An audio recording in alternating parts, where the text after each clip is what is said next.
जय हिंद, जय भारत।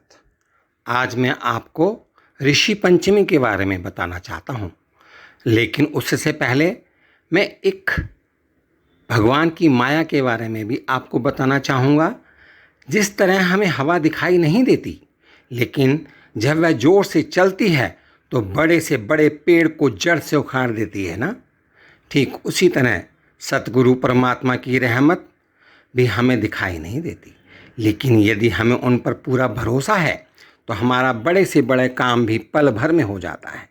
इसलिए हमें हर पल अपने प्यारे पिता परमात्मा को याद करते रहना है। वह भी हमें दिखाई नहीं देते, पर हर पल हमारे साथ रहते हैं और हमारी मदद भी करते हैं। सभी भाई बहनों को मेरी तरफ से सुप्रभात। ऋषि पंचमी के बारे में मैं अब आपके समक्ष एक कथा कहने जा रहा हूँ। भाद्रपद शुक्ल पक्ष की पंचमी को ऋषि पंचमी पर बड़ी श्रद्धा पूर्वक मनाया जाता है तथा पौराणिक कथा के अनुसार सतयुग में विदर्भ नगरी में शेनजीत नामक राजा हुए थे। वह ऋषियों के सम्मान थे, वो ऋषियों के ही तरह लगते थे। उन्हीं के राज में एक कृषक यानी कि किसान सुमित्र था। उसकी पत्नी जयश्री अत्यंत पतिव्रता थी। एक समय वर्षा ऋतु में जब उसकी पत्नी खेती में काम में लगी हुई थी तो वह रजस्वला हो गई। उसको रजस्वला होने का पता लग गया, फिर भी वह घर के कामों में लगी रही। कुछ समय बाद वह दोनों स्त्री पुरुष अपनी अपनी आयु भोग कर मृत्यु को प्राप्त हुए।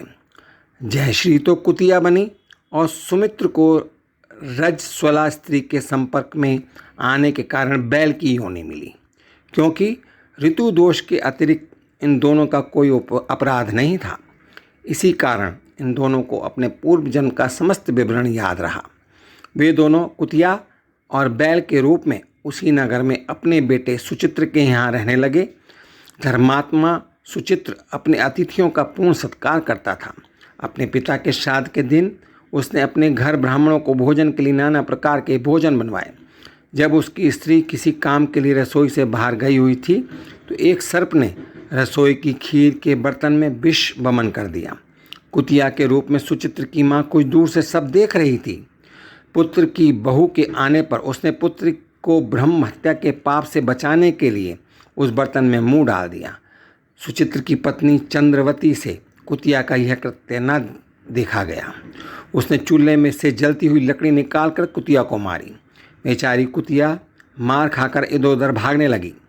चौके में तो जूठन आदि बची रहती थी, वह सब सुचित्र की बहू उस कुतिया को डाल देती थी, लेकिन क्रोध के कारण उसने वह भी बाहर फेंकवा दी। सब खाने का सामान फेंकवा कर बर्तन साफ करके दोबारा खाना बनाकर ब्राह्मणों को खिलाया। रात्रि के समय भूख से व्याकुल होकर वह कुतिया बैल के रूप में रह रहे अपने पूर्व पति के पास जाकर बोली, हे स्वामी, आज तो मैं भूख से मरी जा रही हूँ। वैसे तो मेरा पुत्र मुझे रोज़ खाने को देता था, लेकिन आज मुझे कुछ नहीं मिला।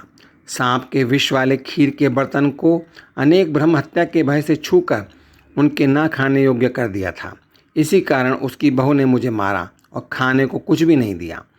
तब वह बैल बोला, हे भद्रे, तेरे पापों के कारण तो मैं भी इस योनि में आ पड़ा हूँ और आज बोझा ढोते ढोते मेरी कमर टूट गई है।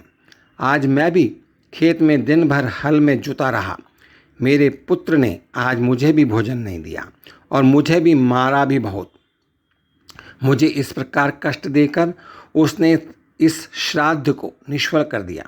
अपने योग बल से सुचित्र ने इन बातों को सुन लिया और जान लिया कि पूर्व जन्म में ये मेरे माता पिता थे। उसने उसी समय दोनों को भरपेट भोजन कराया और फिर उनके दुख से दुखी होकर वन की ओर चला गया। वन में जाकर ऋषियों से पूछा कि मेरे माता पिता किन कर्मों के कारण इस नीची योनियों को प्राप्त हुए और अब किस प्रकार से इनको छुटकारा मिल सकता है। तब सर्वतमा ऋषि बोले, तुम इनकी मुक्ति के लिए पत्नी सहित ऋषि पंचमी का व्रत धारण करो तथा उसका फल अपने माता पिता को दो। भाद्रपद महीने की शुक्ल पंचमी को मुख शुद्ध करके मध्याह्न में नदी के पवित्र जल में स्नान करना और नए रेशमी कपड़े पहनकर अरुंधति सहित सप्त ऋषियों का पूजन करना। इतना सुनकर सुचित्र अपने घर लौट आया और अपनी पत्नी सहित विधि विधान से पूजन व्रत किया। उसके पुण्य से माता पिता दोनों पशु योनियों से छूट गए। इसलिए जो महिला श्रद्धापूर्वक ऋषि पंचमी का व्रत करती है वह समस्त सांसारिक सुखों को भोग कर वैकुंठ को जाती है। तो इस प्रकार से आपने ऋषि पंचमी के इस व्रत के महत्व को समझा। इसके लिए आपका बहुत बहुत धन्यवाद। जय हिंद, जय भारत।